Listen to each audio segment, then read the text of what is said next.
facially challenged. How am I going to get this side? Okay. My 2 cents on a recent controversy involving Shampakagyu. This is Niguma. I forgot when I based this portrait of Niguma on, but I distinctly remember myself thinking, oh, those legs look really desi, because I've seen a lot of like women while traveling in South Asia, and I was like, oh, I love the way I drew it. I just felt like it was very realistic. And yeah, I feel like a lot of people's problems with certain aspects of the way things are is because they've repressed themselves due to the wars that have happened. And unfortunately, they don't have like a safe space to express their opinions. So now that the Russia-Ukraine war is over, thank goodness, thanks to all the people who helped in the peace process, some people are having grievances against certain people who they think are benefiting from the situation, even though they might not be benefiting from the situation. So this is just my 2 cents, literally 2 cents. I used to like walk around sometimes and think like, I'm American because I have American money. Although I think the saying should evolve now, because 2 cents can't get you anything. I think it should be like my $2 on this situation or something. Anyways, we are going to read from the Buddhist Vishnu, because I really do believe that a lot of women who are of South Asian descent are helping people with their siddhis. It's just that they're not institutionally recognized. It's not because it's like a lot of things are decentralized. You don't really have like a record of the things people are doing, which can be a good thing if you're being oppressed by an authoritarian regime like Russia, etc., or North Korea. But in like, on the other hand, it does seem to be a bit more male dominated, since men like to write things. Like the professor, Dr. John Clifford Holt, wrote this whole book. Okay, so yeah, here's 9 planets and Vishnu.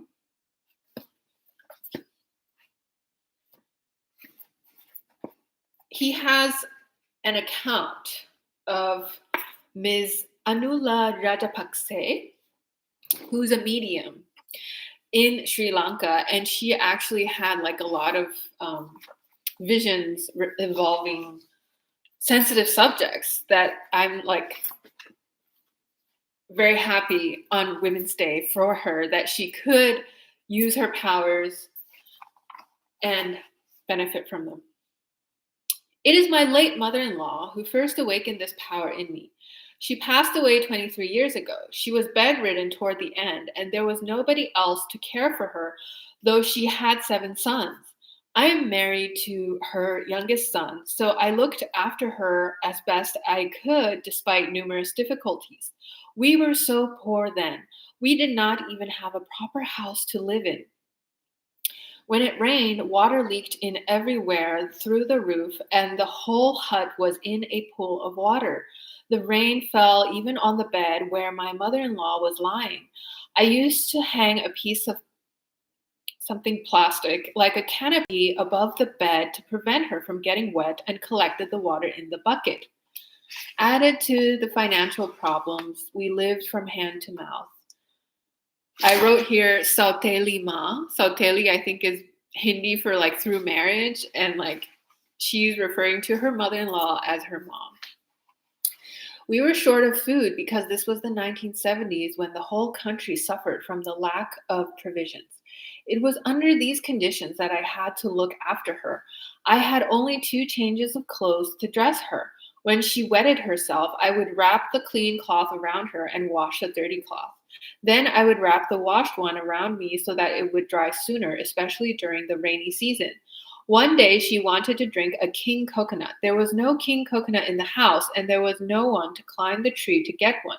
So I did it myself. When I descended from the tree, there were bruises all over me. The scars are still visible. She asked me how I managed to get one, and I told her I got someone to pick it from the tree. Then I fed her with a spoon.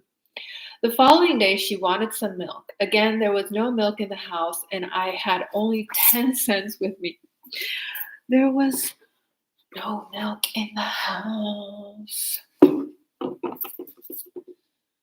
However, I bought a bit of milk from the store and gave it to her. She loved me a lot and often told me that although she had nothing to give me for what I had done for her, she would be by my side even after her death. We were so desperate that I went to a soothsayer to see what was going to happen next. What was going to happen next? He told me that my mother-in-law would not survive long and that she would be dead by a certain date. I was upset. When I came home, she told me that she wanted to sit up, so I had a rope hanging from the roof and tied it to the bed so that she could sit up with some support. Sometimes I would sit with her while she remained sitting against me. Her condition soon became critical. She entered states of delirium and started muttering. I was frightened. She would often wet and dirty herself and me in the process. One particular day, I went to the well to wash the dirty clothes. I told my children to keep an eye on her because I was worried she might fall out of bed. My mother-in-law did not like what the children did and asked them not to bother with doing certain tasks. When I returned, she was already dead. After her death, I began to see her constantly in my dreams. One night, I dreamt of her sitting on a bed in front of the house. She was dressed in white and had a bundle of money in her hand. I went and asked her to come in. She refused and said she had brought some money for me and that she would give it to me. The next moment, she vanished. I stopped seeing her in my dreams after that. About 3 months later, I went to the nearby forest to collect burning material. I left home around 7 a.m. and was still searching for firewood at noon. I was struggling with the firewood to tie it up. Each time I tied the rope, it broke. I was hungry, exhausted, and felt desperate. I've always had faith in the gods, particularly Vishnu, so I pleaded with him to help me. At that time, I noticed someone standing nearby. He was very fair. He carried a white knife in one hand and a bundle in the other. He approached and addressed me as child. I thought he was Tamil and I called him Kankani and I asked him where he was going. He said he was going to a nearby garden to pick a king coconut. I told him I had been starving since morning and asked him to bring me one too, if there were any to take. Then I asked him in which estate he was working because I thought he was a laborer. However, in my subconscious yatahita, I felt he was someone exceptional. He told me to move my bundle of firewood from where it was to another place and then to tie it up. Because the rope had been breaking and because I had placed the wood on top of a tomb, I did as he told me and I finally managed to tie up the bundle and return home. Even though it was a small bundle, it was extremely heavy and stunk. Before I reached home, I had a raging fever. Late that evening, after I had prepared dinner, I went out to bring the bundle of firewood. When I bent down to take it, I felt as if someone was pushing me from behind. I couldn't straighten myself. I felt very giddy and a terrible pain shot through my back. I started to cry out in pain. My husband came and helped me to sit on the bench outside our hut. Then I started talking to my husband. I remember myself saying, "Son, take me in. I cannot stay outside. I'm your mother." This was the first time that I became possessed by my mother-in-law. And it was the first experience I had ever of this type. Quote, "I came to protect my daughter-in-law. Don't let her go outside alone. Don't let her go to the woods in search of firewood. Mahasona Yaksha is waiting to destroy her." Then I saw her giving me a knife. It was just a shadow. Then she vanished. I was still in a trance. I started to relate how, when I went to the woods to collect firewood, I met Mahasona Yaksha in human guise and how he had given me a king coconut to drink. If it had been someone else, he or she would definitely had been killed, but he couldn't do anything to me because of the presence of my dead mother-in-law who had been following me everywhere I went. But I had suffered a severe stomach pain and fever due to that king coconut. I wrote Kinori trance here because there's a region in India called Kinnaur. They also visited His Holiness the Dalai Lama recently, and they have great trance music. If you want to like experience that without, any substances, you can try and find them on YouTube. Kinori trance music. Okay. Because people have all kinds of experiences. It's just that when we try to mediate it through our experiences, then there's like mistranslations. And then sometimes people get upset because they perceive wealth at a different level as like how other people perceive wealth. Like Vishnu is decked. He's decked out. And that's just how certain people like their gods to be, or like someone they follow to be. And you can't dictate it based on your own perception of wealth, how other people should perceive their inspirations to be, right? Like if you don't like prosperity to be a sign of spiritual attainment, then Osho would be like, oh my gosh, like such a bad boy. But yeah, Osho existed, in the more recent Indian history. I remember telling my husband, son, I'm so hungry. I've been without food for almost 1 year since my death. Give me something to eat with meat. We didn't have any money to buy meat and offer a proper dana, like donation in the religious sense. However, someone owed us 75 rupees for work we had done for him. We happened to get a hold of this money. And so we brought in a Guru Nanse, an exorcist, and gave the offering for the dead one, mother-in-law, as preta, who had possessed me. So that night when they offered me the meal, I mixed the rice and applied it all over my body from head to foot. Because of her greediness, my mother-in-law had been reborn as a preta atma. Then in a possessed state, I said to my husband, son, get me a bucket of water so that my daughter-in-law can wash away the food. When I had finished washing, I said, son, bring me one of your sarongs to wipe myself. This done, I again told him, do not think that you are bowing down to your wife. This is your mother, so come and sit before me in a worshiping posture. This book also talks about like this figure, Dandimunda, which is like a Baba in the Indic sense. So people worship Dandimunda for martial success. Then, when he sat before me, I put my hand on his head and blessed him and told him, in 1 year's time, you and your wife will get a good piece of land and your troubles will end. At that time, I will bring Lord Vishnu with me. Until then, be good to your wife and family. It is good for me to go now. Then I fell unconscious. Since that incident, she continuously appeared in my dreams. She would inform me beforehand of things that would happen in the future and warn me of impending trouble. Fight. Okay.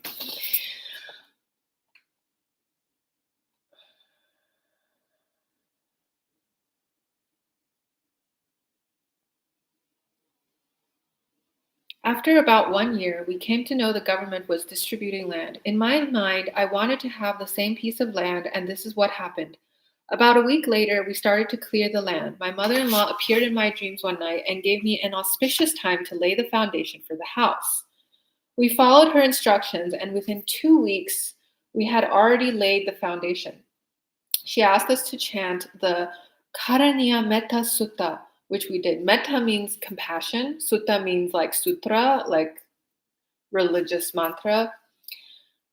Or actually, sutra is not mantra. Jing, Mandarin it's Jing. In Pali, it's Sutta. Karaniya Metta Sutta, which we did. At the end of 3 months, we had already built the house and we shifted to the house during an auspicious Nakata. Around 4 months later, I started going into trances again. I started to act as a soothsayer.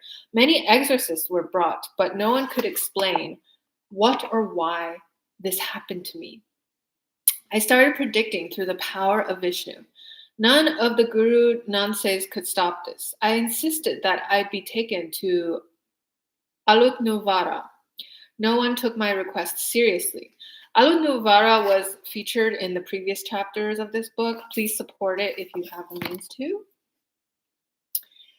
Also visit Sri Lanka. I've never been, but sounds like a great place. They brought another well-known and experienced exorcist. As he approached the house, I already knew of his presence, asked him not to come near me, but to sit at least at arm's length.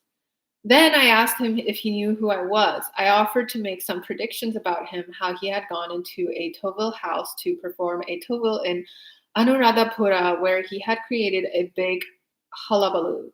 He had invited all the gods to take their places, but had ignored Vishnu.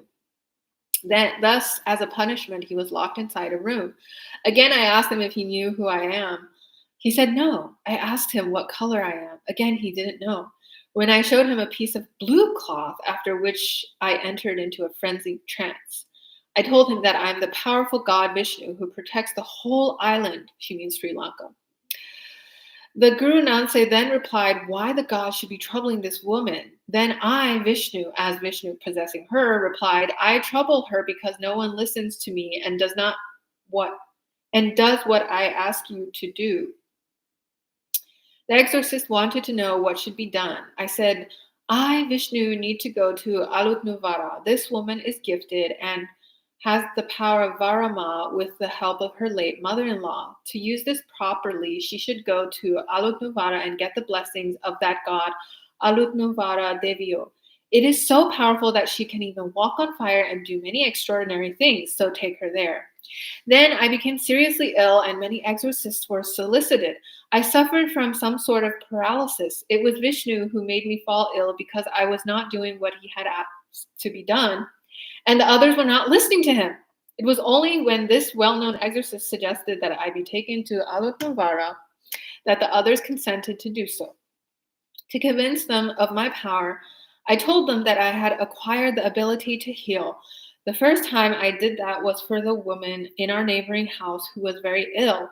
I told her to bring some rice and curry without any meat. When we brought that, I made 3 balls of rice and gave 1 ball to offer to Vishnu Devio with the aspiration that she should get well soon. Then I gave her a second one to eat. The third one I ate.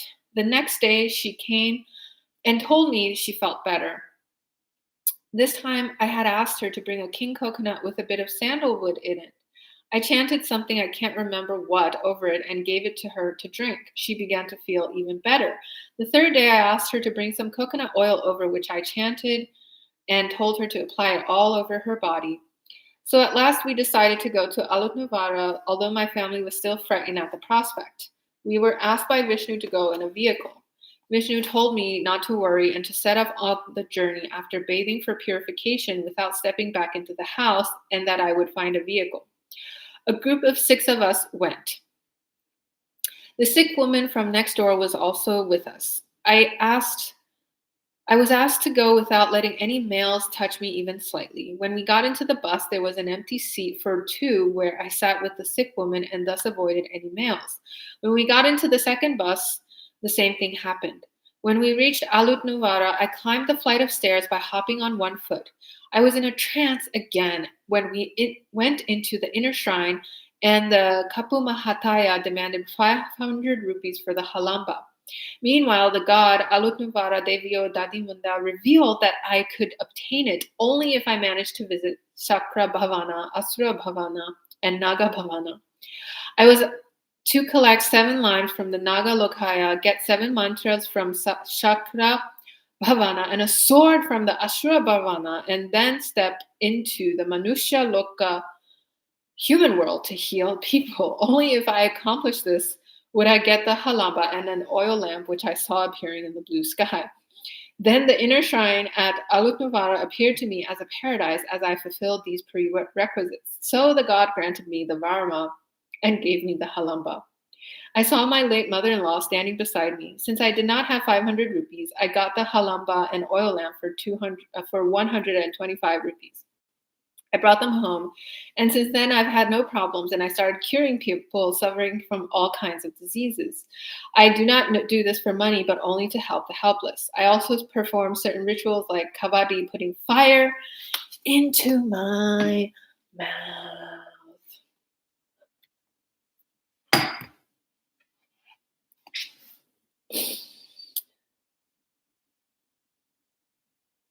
I never got burnt, and hanging from ropes and pandals. We did these every year on the 1st of January, but 3 years ago, since the death of the village monk, we have stopped it because there is defilement in the village.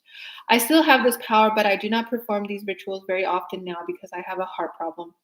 Vishnu has asked me not to go through any surgery. No one else's blood can be transferred to me except that of a goat. I got this illness after I was poisoned by someone out of jealousy. Consequently, that person's son got possessed and cursed him, saying that he would be dead at the end of 3 months. A lot of misfortunes befell him, and he did indeed die after 3 months.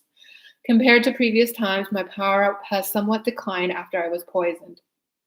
I usually see beforehand certain troubles that this country suffers from. During 1983, I saw the oncoming war.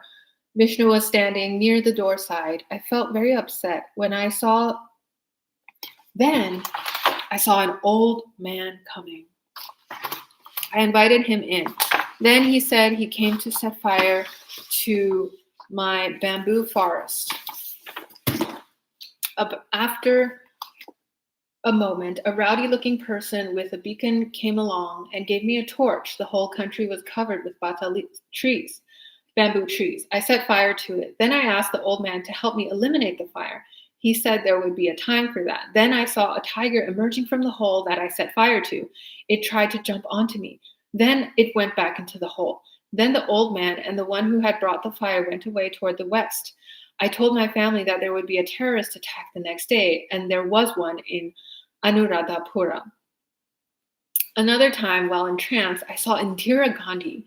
She was the Prime Minister of India at the time, giving me Vishnu a sanasa. I looked this word up. It means scroll, so like an old text that you could fold up like a tanka painting. I told her I could not take it, but to give it instead to J.R. Jayawardhana, who was standing with Rajiv Gandhi. Prabhakaran was also there. He was the leader of the Tamil Tigers. He had a garland of yaksha heads around his neck, and he went and put it around Rajiv Gandhi's neck. Then someone came and gave me seeds and asked me to sprinkle them over the country. I went into the sky above and did so. Then the one who gave me the seeds told me that very soon the island will blow up into little pieces like those seeds. Another time, someone appeared before me and said that the country's leader would be killed. I put my halimba on and put my oil lamp into the bag and ran to see the leader who was going for a meeting. I came a long way to the foot of a mountain. I prayed to Vishnu to help me get there on time. I climbed and hid my bag behind the bush and went where JR was attending a meeting.